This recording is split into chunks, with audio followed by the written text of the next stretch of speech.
when half the room was voluntold to be there, or they're stressed out of their minds, and the other half of the room is super excited and can't wait for what's about to happen, how do you get the group aligned so that you can actually move forward?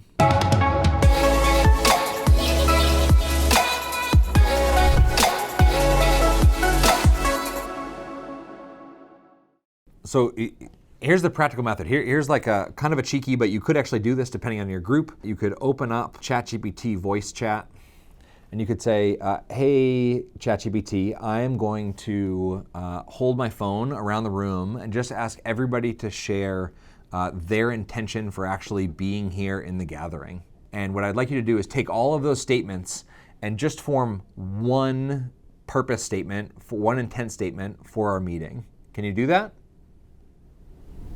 Absolutely. If you hold your phone around the room and gather everyone's intentions, I can help you craft a single unified purpose statement for your meeting. Just let me know once you... So in theory, I'm sharing this kind of cheekily, so you could do that, but in theory, that's the ideal, is that you actually, you get everybody's intent and you merge those together. So some people's intent is gonna be, I wanna get out of here as fast as possible so that I can do blank. And some people's intent is going to be, I really want to focus and finalize these project details so that we can move forward. Everybody's going to have a different intent. And if everybody has a different intent, then you're having, if there's 10 people in the meeting and there's 10 intentions, then you're having 10 different meetings. Or people, that's where conflict arises, is people are pulling in 10 different directions. And so a really, really effective way to get a mixed interest group all on the same page is to pause long enough to invite them to come up with an intention, because most people have walked in without one, or the intention is to escape as quickly as possible. And so got to pause long enough to say, hey, we have this time blocked off. You're all really busy people.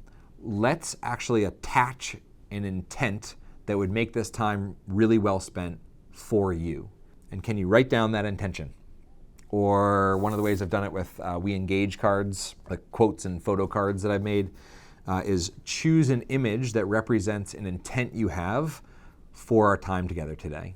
So it's this silent choosing, the silent deciding, which is a great transfer of ownership, where they get to be the owner of their own experience, they attach an intention. So right off the bat, you're moving toward the group being a bit more engaged. What I'd have them do next is what I call the Mitosis Method. And from my biology memory, mitosis is some form of like cells splitting off and becoming more cells. And so I'm picturing this one person, this one cell with one intention. And so the mitosis method is pair up with one other person and share those intentions, but then see if you can change and create one shared intention that you can both get behind. And then that group of two pairs up with another group of two, and now you got a group of four. And their intention is to merge those two intentions into one larger intention. And depending on the size of your group, you can keep doing this. I'm pretty sure if you've ever come across liberating structures, this is called 1, 2, 4. I do think Mitosis Method is sexier, but call it whatever you want. The idea is you take individual me's and slowly create one central we. And ideally, you can have groups popcorn out. So maybe not go too far beyond groups of 8, and then have people popcorn out what are their intents for their time together. And the idea is that in that process, you've pulled as much as possible, you've pulled people's intentions together into one, what I would call anchor. So now, as you're meeting, if you're gonna meet for an hour or a day or the whole week, you have an anchor to come back to. So when two people start fighting about some random thing an hour later, I call this intention an anchor because you can come back to it and say, oh, okay, cool. I got it. There's some disagreements on how we accomplish this. Just getting clear. This is where we're going. Everybody's head nods. Okay, cool. And oftentimes just bringing back to that anchor completely changes that conflict or changes that dialogue. I was working with a client at a university who was organizing faculty development, and I was gonna lead a workshop on how to make engagement easy for these 100 faculty.